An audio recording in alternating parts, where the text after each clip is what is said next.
ఐపీఎల్లో మరో థ్రిల్లింగ్ మ్యాచ్కి స్టేజ్ రెడీ అయింది. పాయింట్స్ టేబుల్ టాప్ 2 జట్ల మధ్య ఈ మ్యాచ్ జరగబోతోంది. లక్నోపై కమాండింగ్ విక్టరీ రికార్డ్ చేసిన కోల్కతా, పంజాబ్పై థ్రిల్లింగ్ విక్టరీ రిజిస్టర్ చేసిన రాజస్థాన్ ఈ మ్యాచ్లో ఢీ కొట్టబోతున్నాయి. ఈడెన్ గార్డెన్స్లో జరిగే ఈ మ్యాచ్లో టాప్ టీమ్స్ తలపడుతున్నాయి. సో ఫ్యాన్స్లో ఎగ్జైట్మెంట్ కూడా అంతే పీక్ స్టేజ్లో ఉంటుంది. అయితే పోటీ పడుతుంది 2 బలమైన జట్లు కావడంతో ఈ మ్యాచ్లో ఎవరు గెలుస్తారనేది ఎవరికి అర్థం కాని ప్రశ్నగా ఉంది. అయితే ఈ ప్రశ్నకి ఎప్పుడు క్రికెట్కి ఆన్సర్ వెతకబోతుంది. ఐపీఎల్లో ఈ 2 జట్ల బలాబలాలంటే, అలాగే ఈ సీజన్లో ఈ 2 జట్లు ఎలా పెర్ఫామ్ చేశాయి, ఇలాంటి స్టాటిస్టిక్స్ అన్ని అనలైజ్ చేసి ఏ జట్టు గెలవబోతోంది ఇప్పుడు క్రికెట్కి అంచనా వేయబోతోంది.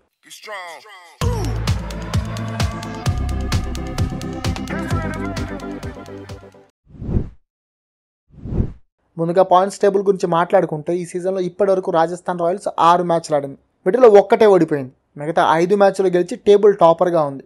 ఇక కోల్కతా కూడా తక్కువేం కాదు. ఇప్పటి వరకు 5 మ్యాచ్లు ఆడిన ఈ టీం 4 గెలిచింది. ఒక్కటే ఓడి పాయింట్స్ టేబుల్ 2వ ప్లేస్లో ఉంది. అయితే ఈ విషయంలో 2 టీమ్స్ ఈక్వల్ అని మా ఫీలింగ్.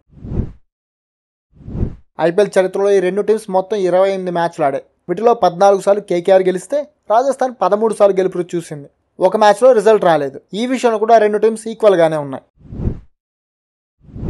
ఇక ఈడెన్ గార్డెన్స్ హిస్టరీ చూస్తే ఈ స్టేడియంలో కేకేఆర్ మొత్తం 79 మ్యాచ్లు ఆడింది. వీటిలో 49 మ్యాచ్లు గెలిచింది కూడా. అందులో కూడా 26 మ్యాచ్లో చేజింగ్ చేసే గెలిచింది. ఇక రాజస్థాన్తో ఇక్కడ మొత్తం 9 సార్లు తలపడిన కేకేఆర్ 6 సార్లు గెలిచింది. జస్ట్ 2 మ్యాచ్లోనే ఓడింది. ఒక మ్యాచ్ రద్దు అయింది. ఇక రాజస్థాన్ ఓవరాల్గా 10 మ్యాచ్లు ఆడితే అందులో 8 మ్యాచ్లో ఓడిపోయింది. దీన్ని బట్టి చూస్తే ఈడెన్ గార్డెన్స్లో కేకేఆర్ను ఓడించడం ఎవరికైనా కష్టమే. రాజస్థాన్కి అయితే మరీ కష్టం. ఎందుకంటే ఈ స్టేడియంలో ఆ టీంది అంత చెత్త రికార్డు. కాబట్టి ఈ విషయంలో పైచేయి కేకేఆర్దే. ఇక ఈ పిచ్పై టాస్ గురించి మాట్లాడుకుంటే ఇప్పటి వరకు ఈడెన్ గార్డెన్స్లో 84 ఐపీఎల్ మ్యాచ్లు జరిగాయి. వీటిలో 50 సార్లు చేజింగ్ టీం గెలిచింది. కాబట్టి ఇక్కడ టాస్ గెలిచిన టీం ఖచ్చితంగా ఫీల్డింగ్ చూస్ చేసుకుంటుంది. అంటే ఈ రోజు జరగబోయే మ్యాచ్లో ఏ జట్టు అయితే టాస్ గెలుస్తుందో ఆ జట్టు గెలిచే ఛాన్స్ చాలా ఎక్కువ అన్నమాట. ఇక 2 జట్ల స్ట్రెంగ్స్ అండ్ వీక్నెస్ గురించి మాట్లాడుకుంటే ముందుగా కేకేఆర్ బ్యాటింగ్ గురించి చూద్దాం. ప్రస్తుతం కేకేఆర్ బ్యాటింగ్ అనేది బలంగానే ఉంది. నరైన్, సాల్ట్, రఘువంశీతో టాప్ ఆర్డర్ పర్వాలేదు. చివరిలో రస్సెల్, రింకు సింగ్ మంచి ఫామ్లో ఉన్నారు కూడా. వచ్చిన అవకాశాలను క్యాష్ చేసుకోవడానికి రమణ్ దీప్ కూడా ట్రై చేస్తున్నాడు. అయితే మిడిల్ ఆర్డర్లో శ్రేయాస్, వెంకటేష్ అయ్యర్ ఫామ్ గురించి ఏం చెప్పలేం. వీళ్ళు క్రీజ్లో కుదురుకున్నట్లే కనిపించినా పరమ చెత్త షాట్లు ఆడి అవుట్ అవుతున్నారు. ముఖ్యంగా శ్రేయాస్ అయితే జిడ్డు బ్యాటింగ్ ఆడి ఆ తర్వాత దాన్ని కవర్ చేసుకోవడానికి చెత్త షాట్లు ఆడి అవుట్ అవుతున్నాడు. కానీ మిగతా వాళ్ళు మాత్రం ఒంటి చేత్తో మ్యాచ్ గెలిపించేలా కనిపిస్తున్నారు.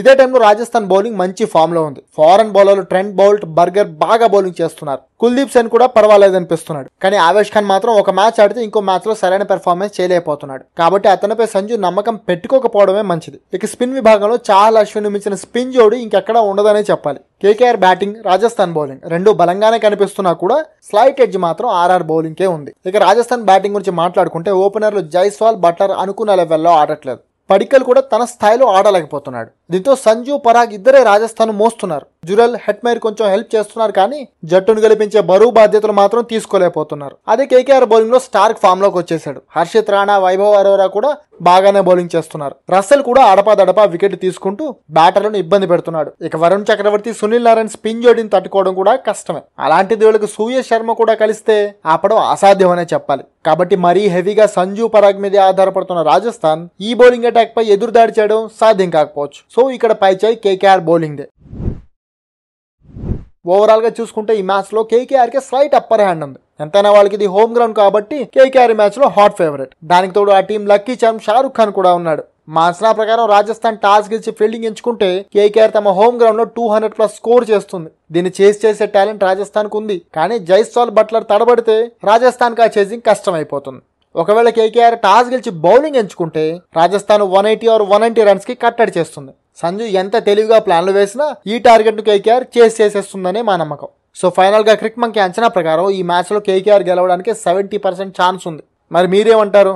ఈ మ్యాచ్ లో ఏ జట్టు గెలుస్తుందని మీరు అనుకుంటున్నారు? కామెంట్ చేసి చెప్పండి.